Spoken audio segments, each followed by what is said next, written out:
On revient à Paris avec Réjeanne Sénac et Lucas Chancel qui vont me rejoindre. Je vais récupérer... tiens, Lucas, je vais récupérer ton fauteuil aussi. Je vous laisse vous installer. Merci. Alors, Réjeanne, Lucas au milieu. Merci. Un micro chacun.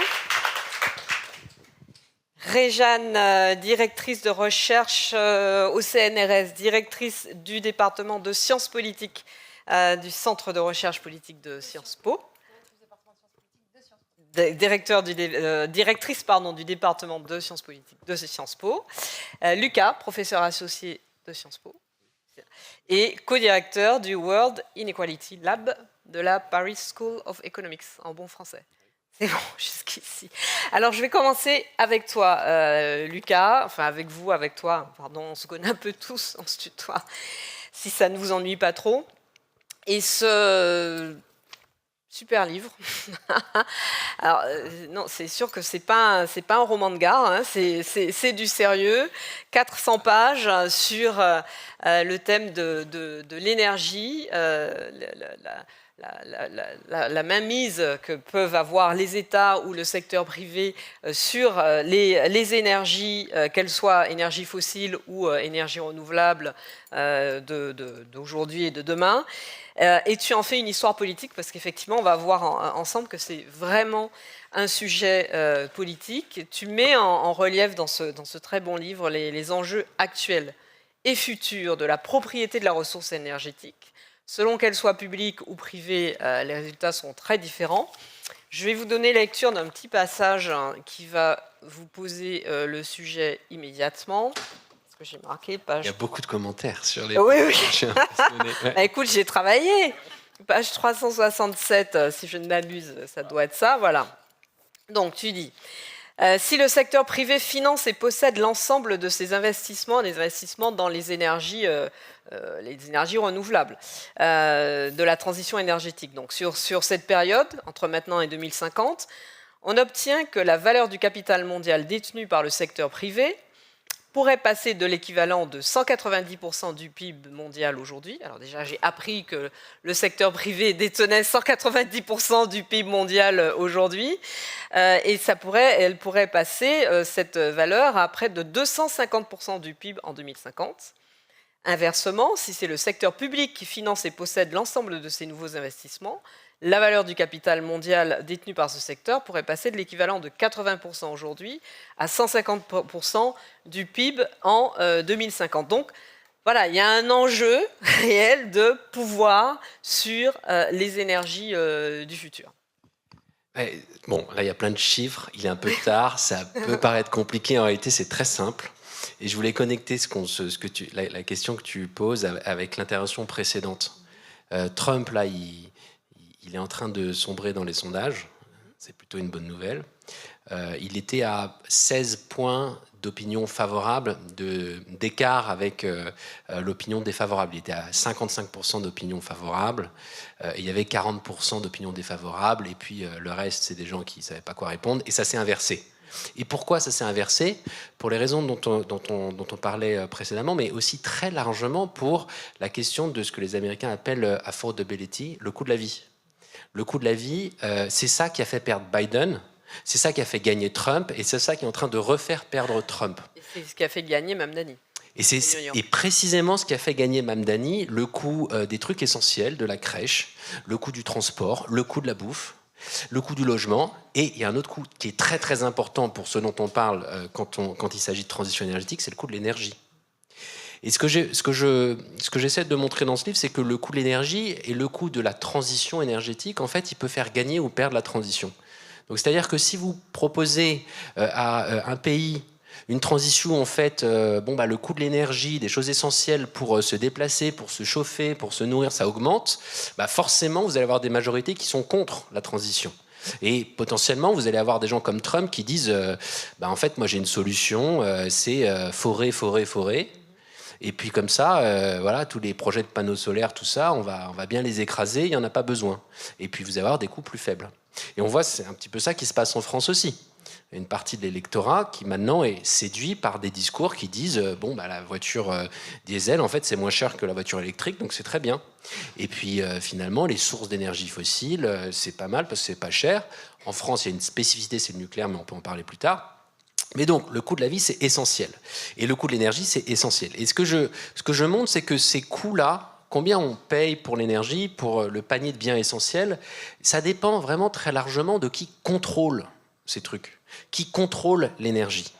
Et en fait, cette histoire de l'énergie, si on regarde les 100 dernières années, eh bien on va se rendre compte que il y a des pays qui ont fait de l'énergie un bien essentiel, qui l'ont traité comme quelque chose qui n'est pas juste un truc qu'on va acheter sur un marché. Et du coup, quand on achète sur un marché, bah, c'est les producteurs qui peuvent déterminer un prix, qui peuvent capter une rente, qui peuvent être en situation de monopole. Et donc, en fait, ils vont pouvoir demander des prix très élevés et capter une bonne partie de ce que vont devoir verser les gens, parce qu'on doit tous besoin d'énergie. Et l'histoire que je fais, c'est vraiment une histoire qui montre qu'il y a une diversité des possibles pour organiser l'énergie comme quelque chose qui est plus ou moins privé, où il y a une possibilité de capter cette rente, et les prix peuvent être très élevés, ou plus ou moins géré comme un service public, comme quelque chose qui va être pensé comme un bien universel, et auquel les gens vont avoir accès à un faible coût. Et je pense que c'est vraiment très important cette histoire de la diversité et de la capacité de nos sociétés, de nos pays, à organiser ça de différentes manières. On a le choix de faire une transition énergétique qui soit abordable pour les gens et qui nous permet d'éviter des Trump et le backlash climatique qu'on est en train de voir. Mais tout est dans le plus ou moins, parce que justement, ce que tu montres aussi, c'est que se dire on fait de l'énergie un bien commun et le secteur public le gère, s'en empare, le distribue, c'est le risque de se retrouver comme dans la situation de la Chine ou la Russie, où un gouvernement, donc la puissance publique, utilise l'énergie comme moyen de pression et de contrôle de la population, et à l'inverse, le tout privé, ça conduit à un certain nombre de dérives. Exactement, on ne veut pas tomber dans du tout public qui serait contrôlé par une personne au sommet d'un État. On ne veut pas tomber dans le tout privé qui serait contrôlé par une personne au sommet du multinational, par exemple Elon Musk, Bill Gates ou Mark Zuckerberg, qui sont en train d'investir aux États-Unis dans le système énergétique. Donc les manias de la tech, en ce moment, là, ils investissent, ils construisent des centrales nucléaires parce qu'ils en ont besoin pour alimenter leur système informatique, leur centre de données. Et ils se disent, bon, bah, c'est pas mal, là, on peut faire c'est le rêve le plus fou des capitalistes américains du début du XXe siècle, ces grands conglomérats intégrés, où on avait une firme qui faisait tout, qui intégrait verticalement toutes les dimensions de la technique, de l'infrastructure et l'objet qu'ils vendaient. Et là, en fait, ils essaient de recréer ça. Et puis, donc, c'est pas forcément un modèle très joyeux d'un point de vue démocratique, du point de vue de la sobriété, c'est pas très joyeux.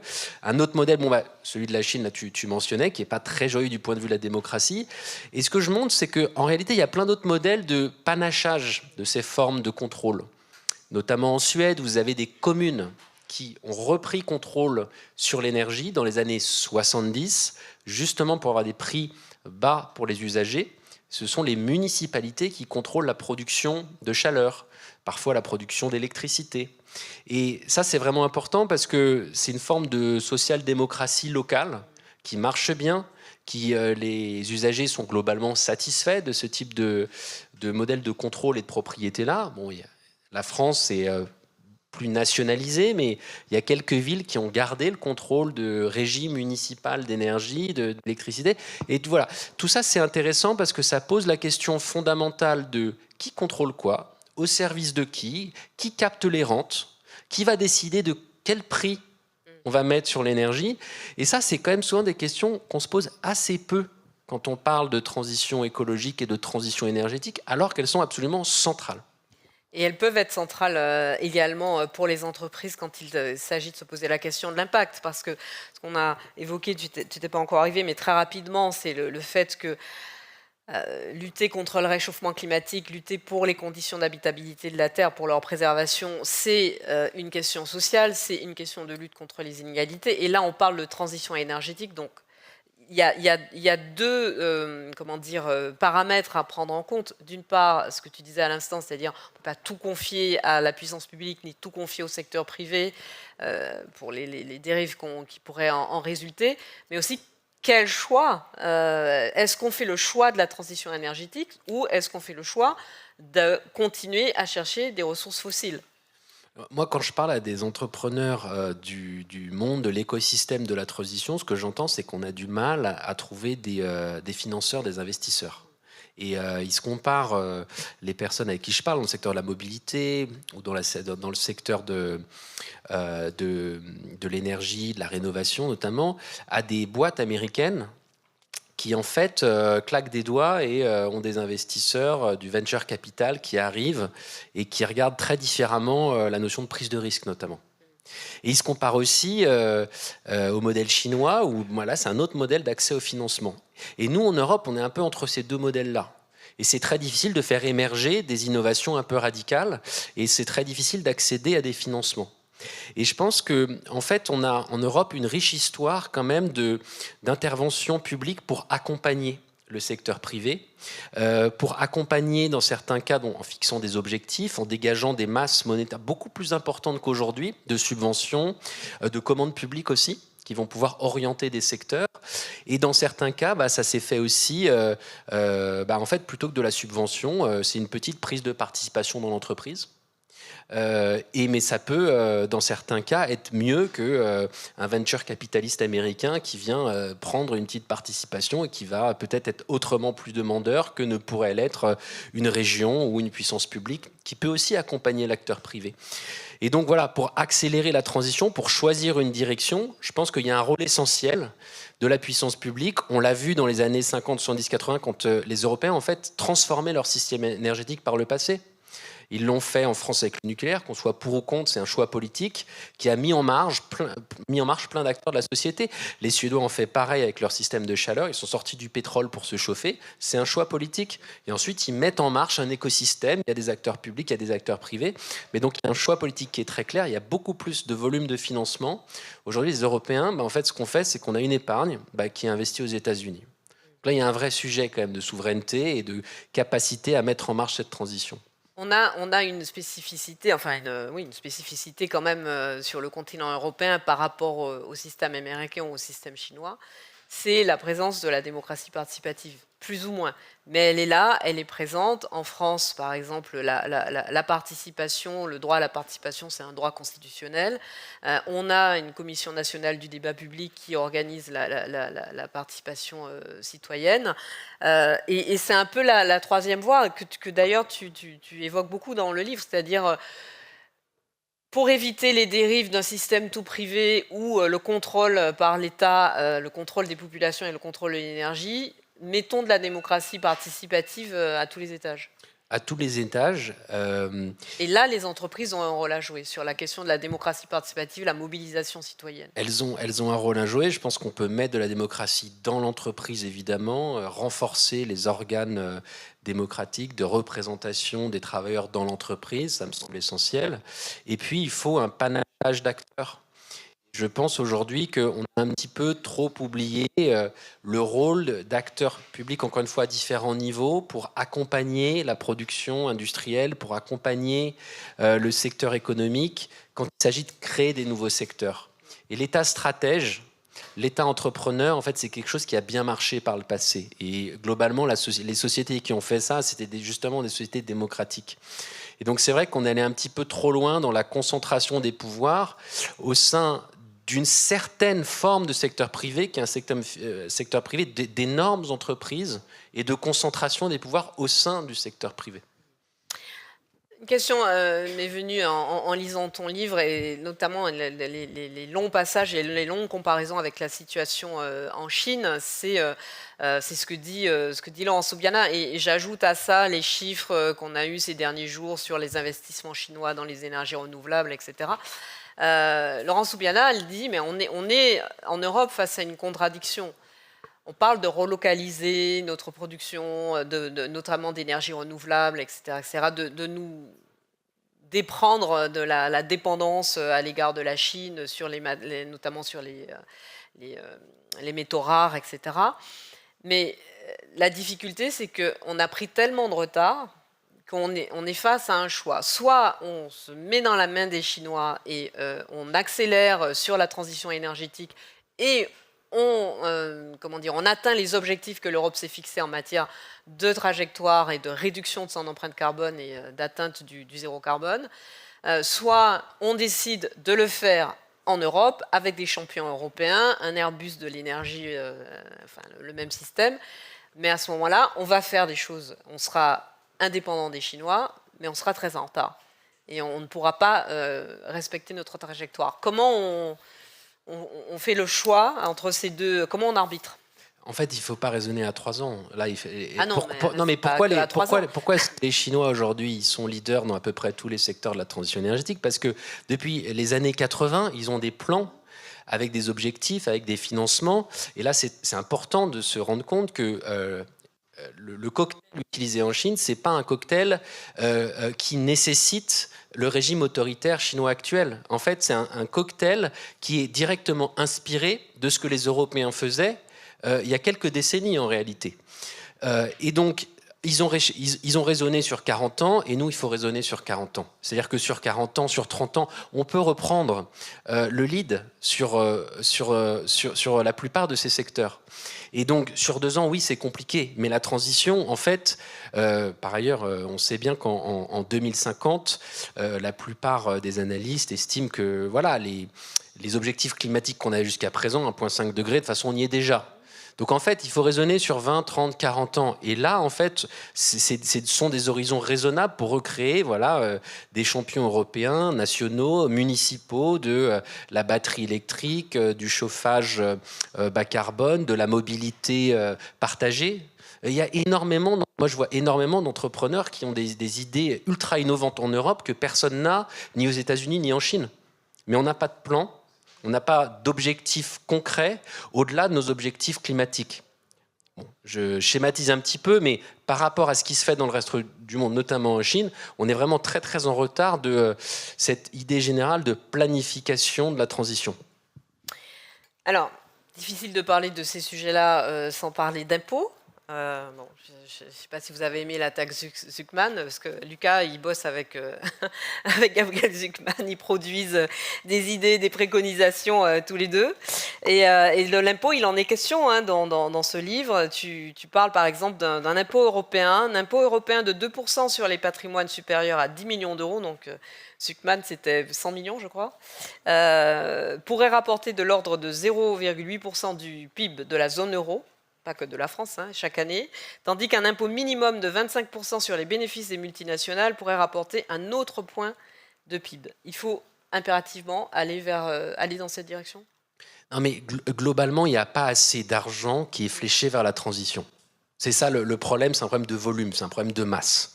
Et donc, si on regarde les chiffres, désolé, il y en a déjà eu beaucoup, mais un chiffre supplémentaire, c'est qu'il faut 2 à 3% du PIB chaque année supplémentaire investi dans tous ces secteurs. En France, c'est de l'ordre de 70 milliards supplémentaires par an. C'est ce qu'il faudrait. C'est ce qu'il faudrait, en plus. Bon, donc une partie de la solution, c'est demander aux acteurs les plus puissants qui payent le moins d'impôts en proportion de leurs moyens, parce que c'est quand même ça dont il faut, le point de départ de la situation, c'est celui-là, de leur demander de contribuer un petit peu plus, à minima, comme le font les autres, comme le font les PME et comme le font les contribuables moyens dans ce pays. Et ça, ça rapporte 2 points de PIB en France, 70 milliards de points de PIB au niveau européen. Donc là, c'est pas du tout une vision qui serait anti-activité économique. C'est une vision qui permet la relance de l'activité des secteurs de la transition qui aujourd'hui sont en déshérence, parce que quand on parle à des artisans qui ont embauché 4 ou 5 collaborateurs pour faire de la rénovation thermique, et là qui voient qu'on a baissé les subventions MaPrimeRénov' de 1 milliard d'euros par rapport à il y a 2 ans, ils sont obligés de licencier. Donc on a besoin de ces subventions, c'est comme ça qu'on crée des filières. Et c'est pareil sur plein d'autres secteurs. Donc je pense que c'est une partie de la solution, c'est pas toute la solution, mais c'est un élément essentiel. Alors Réjeanne, autre sujet, tu as travaillé pendant très longtemps sur les questions d'inégalité, de genre, social, d'orientation sexuelle, etc. Et là, et évidemment d'impact, et là, avec Par effraction, on passe à pas tout à fait autre chose, mais disons d'un autre angle. Tu parles de rendre visible la question animale. Alors, je vais juste lire rapidement le texte que tu mets en exergue de ton livre et qui est tiré de L'homme qui rit de Victor Hugo. Oui, j'écris dans les livres. Je suis celui qui vient des profondeurs. Milord, vous êtes les grands et les riches. C'est périlleux. On va revenir sur la notion de common decency dont parlait Alexandra tout à l'heure. Vous êtes les grands et les riches. C'est périlleux. Vous profitez de la nuit. Mais prenez garde, il y a une grande puissance, l'aurore. L'aube ne peut être vaincue. Elle arrivera. Elle arrive. Elle a en elle le jet du jour irrésistible. Et qui empêchera cette fronde de jeter le soleil dans le ciel? Le soleil, c'est le droit. Vous êtes le privilège. Ayez peur. Le vrai maître de la maison va frapper à la porte. Quel est le père du privilège? Le hasard. Et quel est son fils? L'abus. Ni le hasard, ni l'abus ne sont solides. Ils ont l'un et l'autre un mauvais lendemain. Je viens vous avertir. Je viens vous dénoncer votre bonheur. Il est fait du malheur d'autrui. Vous avez tout, et ce tout se compose du rien des autres. C'est du Victor Hugo, donc forcément, c'est magnifique. Et on est vraiment au cœur de cette question des inégalités, du privilège. On a parlé de redistribution, d'investissement, etc. Là, ce que vous montrez dans votre livre, vous dénoncez pas seulement des privilèges économiques ou liés à l'héritage patrimonial, mais surtout une autre forme de privilège de naissance, le privilège d'être né humain, donc en capacité de décider du sort des animaux non humains et de les exploiter. Et c'est une façon très très particulière d'aborder la question des inégalités. Alors tout d'abord, je vais faire une transition en citant juste une petite phrase de René Char, qui pour moi fait le lien avec tout ce qu'on a entendu. La lucidité est la blessure la plus proche du soleil. Oui. Je crois que voilà, toutes les interventions nous amènent, et je pense le fait de vivre dans un moment où l'incertitude est grande, où on est dans des logiques d'urgence écologique, urgence sociale, où Trump, en effet, est à la tête d'une grande démocratie, nous oblige, quelque part, nous met en responsabilité, chacun à notre place, chacun où on est, de nous demander comment est-ce qu'on peut participer de cette aurore-là. L'aurore, c'est une métaphore très romantique, utilisée par Hugo, mais cette idée que dans des moments où on a l'impression d'être justement avec l'obscurité qui prend sa place, comment est-ce qu'on peut participer à ce que l'aurore arrive plus rapidement? Et pourquoi moi j'ai choisi dans ma dernière recherche de faire un zoom sur, à mon avis, ce qui est le plus dérangeant pour nous toutes et tous, comme si ce n'était pas assez le cas en ce moment, de se sentir inconfortable. C'est notre rapport à l'animal et à l'animalité. Pourquoi? Pour justifier l'exclusion de groupes humains de la communauté politique et juridique, l'un des leviers, ça a été de les animaliser. On a animalisé les femmes, on a animalisé les personnes racisées, on a animalisé les fous, on a animalisé les pauvres, on animalise tous ceux qu'on veut sortir de la communauté juridique et politique. Donc les leviers d'émancipation, en miroir, ça a été de désanimaliser, ça a été de faire passer la frontière, comme le disait Aimé Césaire, d'être reconnus comme des humains à part entière. Donc les féministes ont fait ce boulot, les antiracistes, enfin voilà, c'est toujours le défi, c'était d'être reconnus comme des humains à part entière. Et donc on a assez peu interrogé la barrière elle-même, parce que l'enjeu c'était d'avoir des droits, d'être reconnus comme étant des individus raisonnés et non pas liés à la nature, à l'émotion. Et donc quand on parle de notre rapport aux animaux non humains, on parle en fait plus largement de tout notre rapport à tous les vulnérables. Pythagore disait déjà, quand on arrêtera de maltraiter les animaux, on ne s'entretuera plus. Donc il y a vraiment, et Louise Michel, que vous devez connaître pour ses mobilisations, en particulier féministes, mais aussi pour... Grande défenseur des animaux. Voilà. Et elle dit dans ses mémoires qu'en fait, elle a pris conscience de la violence des injustices à travers la violence et la normalité de la violence qu'on faisait subir aux animaux. En particulier, elle vient aussi d'un milieu rural. Quand elle était enfant, oui. Voilà, quand elle était enfant. Donc ça nous amène à nous poser la question de qu'est-ce qu'on considère comme naturel, normal et nécessaire, ou pas. Ce que j'ai beaucoup entendu, moi, dans les interventions précédentes et la manière dont tu le poses et l'analyses, c'est quelle est notre responsabilité? En quoi est-ce qu'on est en position de faire des choix? Et en quoi notre présent et notre avenir, et le symbole, ce que nous dit Hugo, c'est ça, est lié à une imbrication de nos choix collectifs, individuels. Et on voit bien comment, là, il y a un entremêlement de l'économique et du politique. Hein. Moi qui suis en sciences politiques, il y a cette idée qu'il y a des conditions structurelles, hein, ou pas, de l'égalité, et que les acteurs économiques et politiques sont éminemment imbriqués. La RSE est une manière de l'assumer, hein, de dire les sociétés, les entreprises participent de la citoyenneté et participent du respect des droits fondamentaux et de leur application.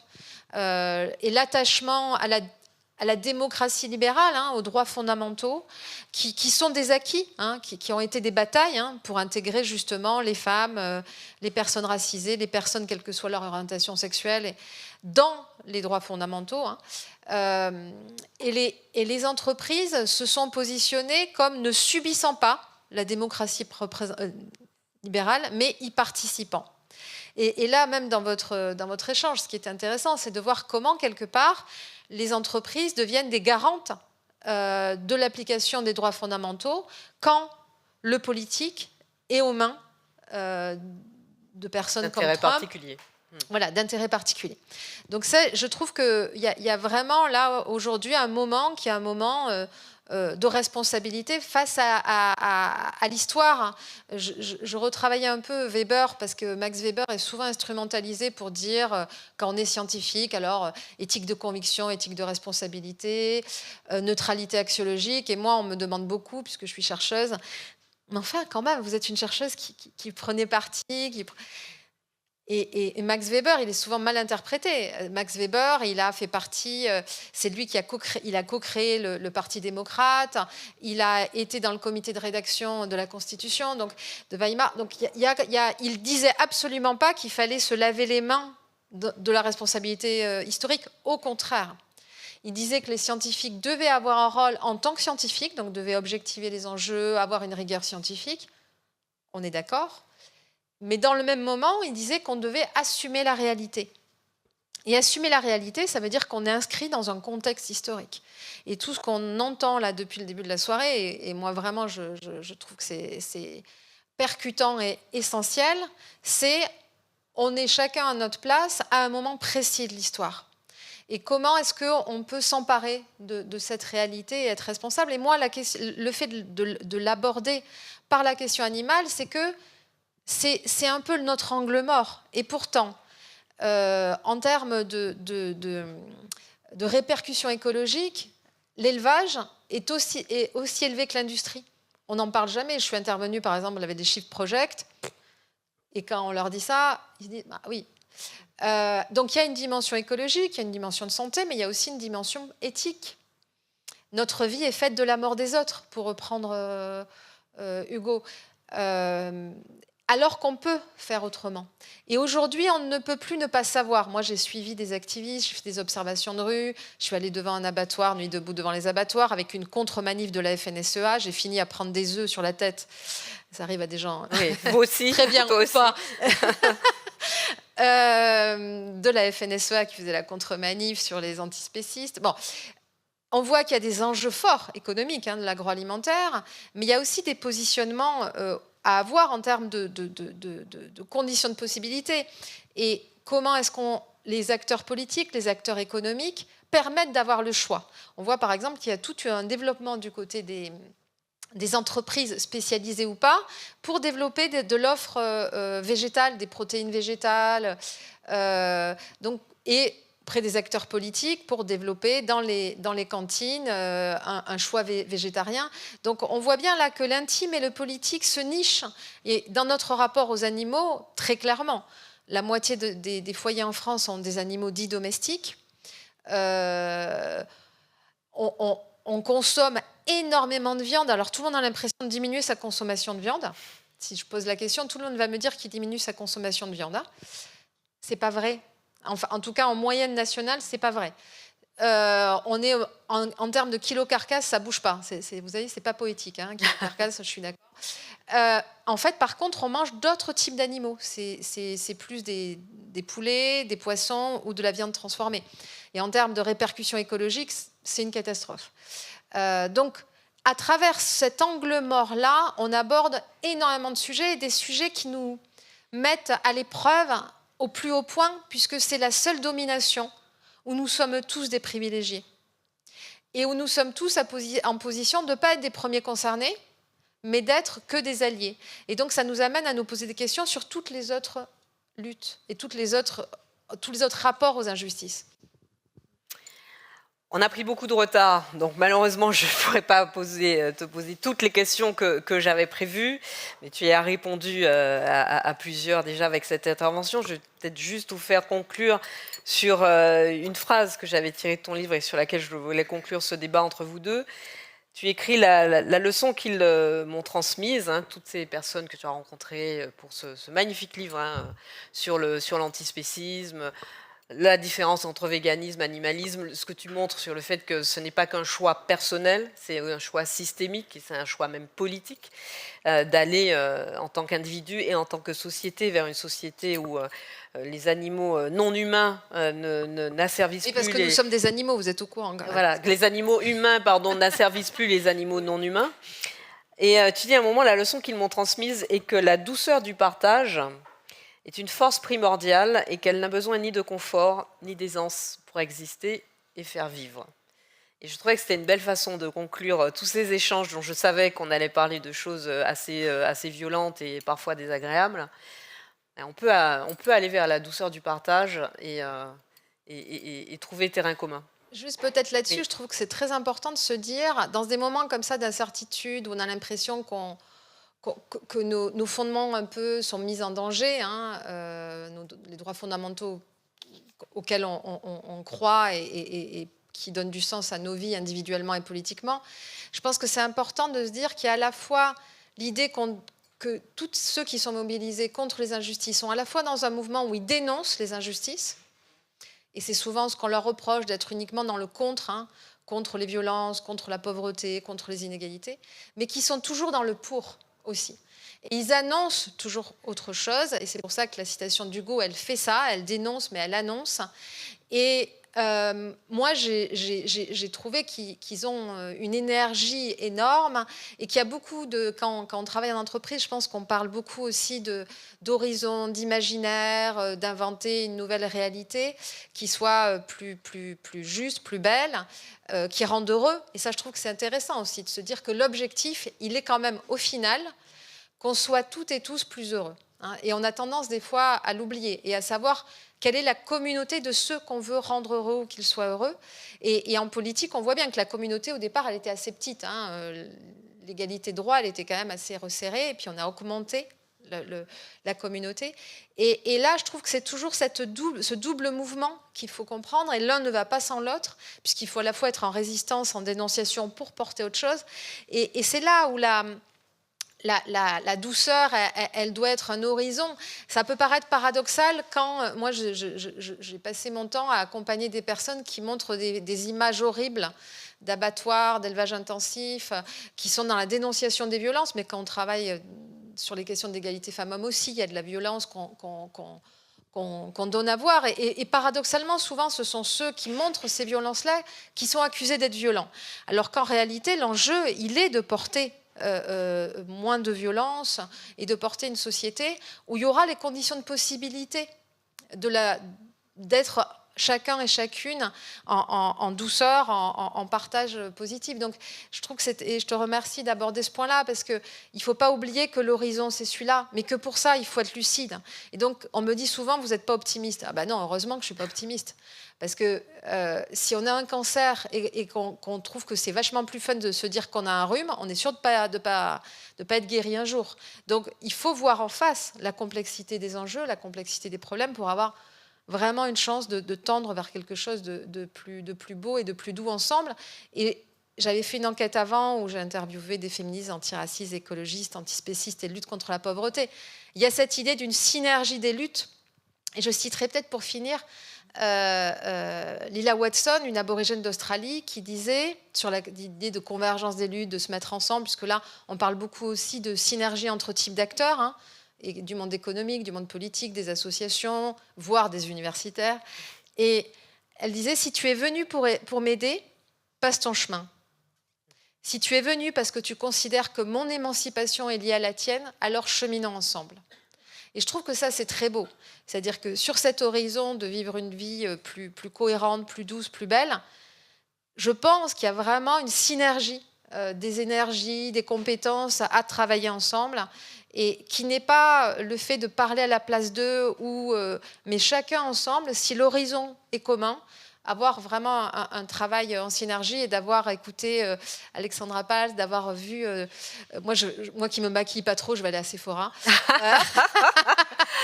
Ça cliente. Bien. Merci beaucoup Réjeanne Sénac, par réfraction.